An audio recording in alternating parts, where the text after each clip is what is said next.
Good morning students आज हम करेंगे fourth poem a thing of beauty. This is a very beautiful poem and it is written by John Keats. John Keats हैं जो वो 19th century British romantic poet हैं। जो पहले इनकी जो ट्रेनिंग हुई थी वो सर्जन के रूप में हुई थी, लेकिन बाद में इन्होंने कविता लिखना शुरू कर दिया था। ये बाद में कवि बन गए थे। जो इनकी कविता है ए थिंग ऑफ ब्यूटी, ये बड़ी ही खूबसूरत पोइम है जिसका जो थीम है वो ये है कि जो एक खूबसूरत चीज़ होती है वो हमेशा आपको आनंद देती है, खुशी देती है। आप जब उदास होते हो, जब निराश होते हो, जब आप खूबसूरत चीज़ों को देखते हो तो आपका जो मन है वो उत्साह से, एनर्जी से भर जाता है। तो कवि इसमें कहता है कि ये thing of beauty is a joy for ever, यानी कि जो एक खूबसूरत चीज़ होती है वो हमेशा के लिए आपको आनंद देती है। ये जो कविता है एक्चुअली में ये अंश लिया हुआ है उनकी एक लॉन्ग पोइम है जिसका नाम है एंडीमियन। एंडीमियन जो है उसमें एक कैरेक्टर का नाम भी है जो कि एक ब्यूटीफुल यंग शेफर्ड है जो कवि भी है और जो कि माउंट लेटमस पे रहता है। एक दिन सपने में वह सिंथिया को देखता है। सिंथिया कौन है? सिंथिया जो है वो मून गोडेस है, चांद की देवी है। जब वह सिंथिया को देखता है तो वह उसकी ब्यूटी से आकर्षित हो जाता है और उसको ढूंढने के लिए वह जंगलों में, समुद्र में इधर उधर घूमता रहता है। बच्चों, इस कविता में जो कवि है उसने बहुत ही खूबसूरत चीज़ों का वर्णन किया है और ये बताया है कि किस प्रकार ये जो खूबसूरत चीज़ें हैं आपको नई आशा या उम्मीद से भरे रखती हैं और आपके मन को एक हमेशा स्थिर रहने वाली खुशी प्रदान करती है।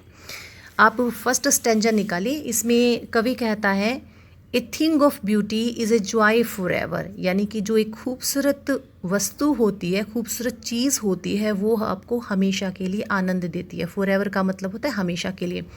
इट्स लवलीनेस इंक्रीजेज, उसकी जो लवलीनेस है, उसका जो प्यारापन है, जो उसकी जो खूबसूरती है वो हमेशा बढ़ती रहती है। It will never pass into nothingness. Nothingness का मतलब होता है सिफर, कुछ भी ना हो। यानी कि जो खूबसूरत वस्तु होती है, उसकी जो ब्यूटी होती है, उसकी जो खुशियाँ होती हैं वो हमेशा बढ़ती रहती है और कभी भी ख़त्म नहीं होती है। यानी कि कवि का कहने का मतलब है कि अगर आप किसी भी खूबसूरत चीज़ को देखते हो तो आप हमेशा अच्छा महसूस करते हो। अगर आप निराश भी हो तब भी अगर आप खूबसूरत चीज़ को देखोगे तो आपका जो मन है नए उत्साह और नई एनर्जी से भर जाता है। आगे कवि कहता है but will keep a bower quiet for us and a sleep full of sweet dreams and health and quiet breathing.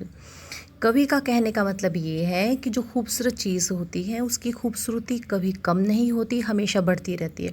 और जो खूबसूरत वस्तु होती हैं, खूबसूरत चीज़ें होती हैं वो हमेशा हमें शांति का कुंज प्रदान करती है। कुंज, बावर जो होता है, बावर कहते हैं जो पेड़ों का झुंड होता है उसके नीचे जो छाँव होती है, जो उसको हम कुंज कहते हैं। तो जो खूबसूरत चीज़ें होती हैं वो हमें शांति कुंज प्रदान करती है जहाँ पर हम आराम से सुकून से बैठ सकते हैं। आगे कभी कहता है sleep full of sweet dreams.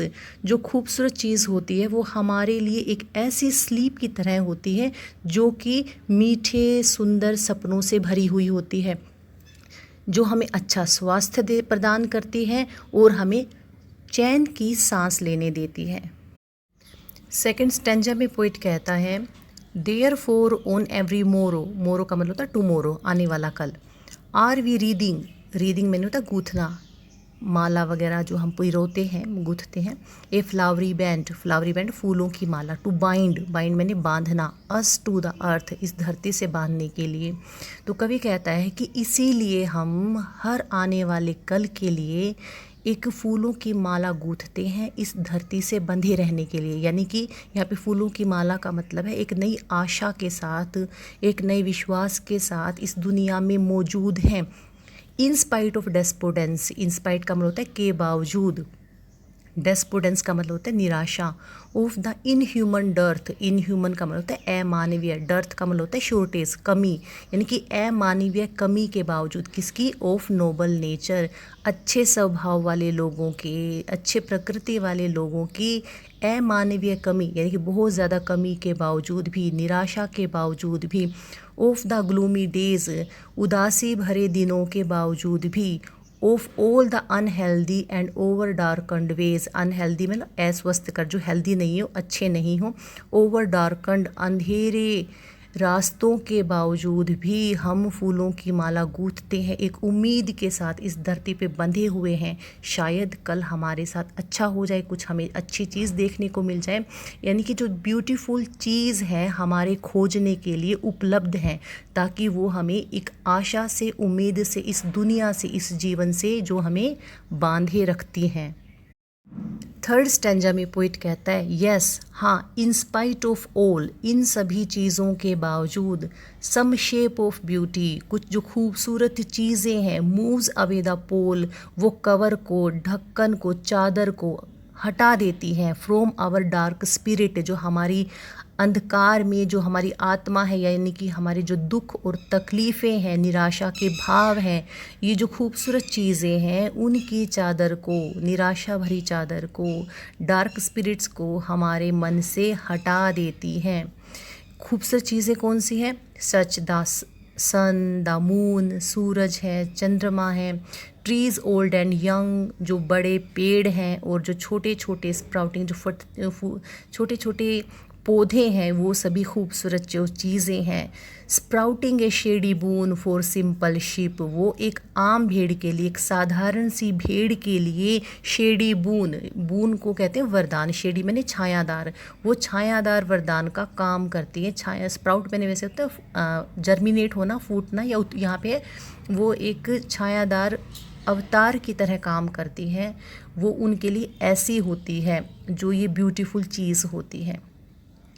And such are daffodils, daffodils एक तरह का फ्लावर होता है, जैसे जिसको हम हिंदी में कहते हैं नरगिस का फूल। With the green world they live in, और जो खूबसूरत चीज़ों में डैफोडिल्स भी आता है, जो एक हरे संसार है, हरा यानी कि जंगल में या जो बागीचा है उसमें जो है दिखाई देता है, ये भी एक खूबसूरत चीज़ है। द क्लियर रील्स, क्लियर मैंने साफ, रील्स मैंने होता है झरने, जो साफ झरने हैं जिनका जो पानी है बहुत ही नीट एंड क्लीन है।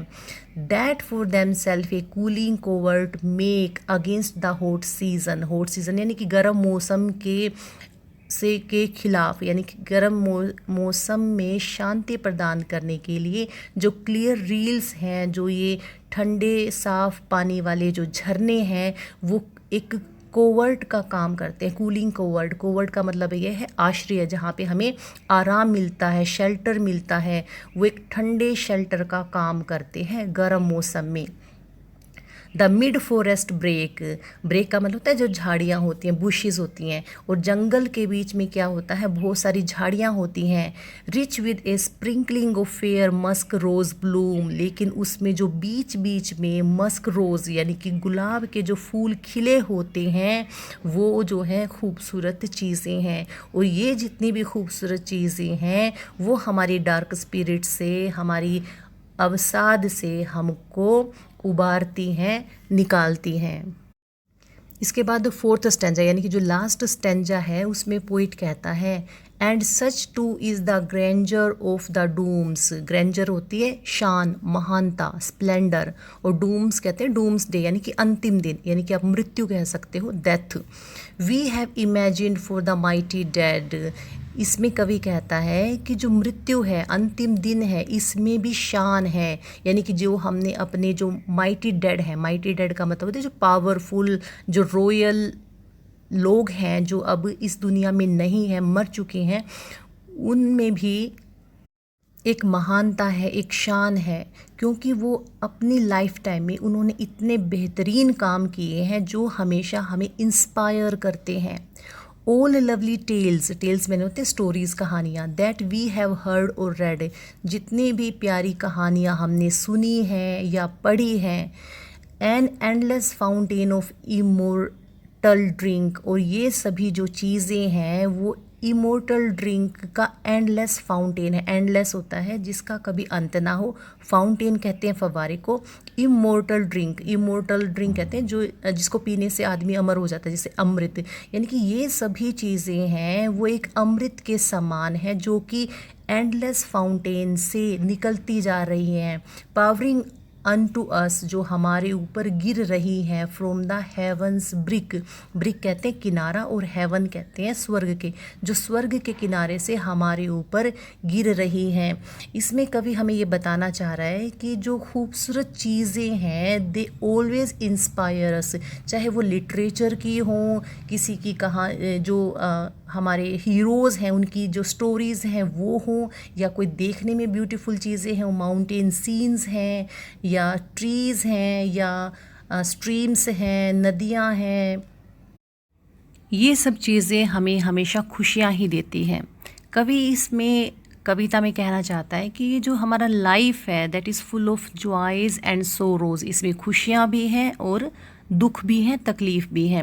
और हमें अक्सर जो शारीरिक या मानसिक तकलीफ़ होती है, हमें असफलताओं का सामना करना पड़ता है, धोखा या दुर्भाग्य का सामना करना पड़ता है, लेकिन जब भी हम किसी खूबसूरत चीज़ को देखते हैं या किसी खूबसूरत प्यारी आवाज़ को सुनते हैं तो जो हमारी उदासी है, मन का जो हमारा निराशा के भाव हैं, जो हमारी फ्रस्ट्रेशन है, वो हमारी ख़त्म हो जाती हैं। ए thing of beauty is a joy for ever, जो खूबसूरत चीज़ है वो हमेशा खुशी देती है।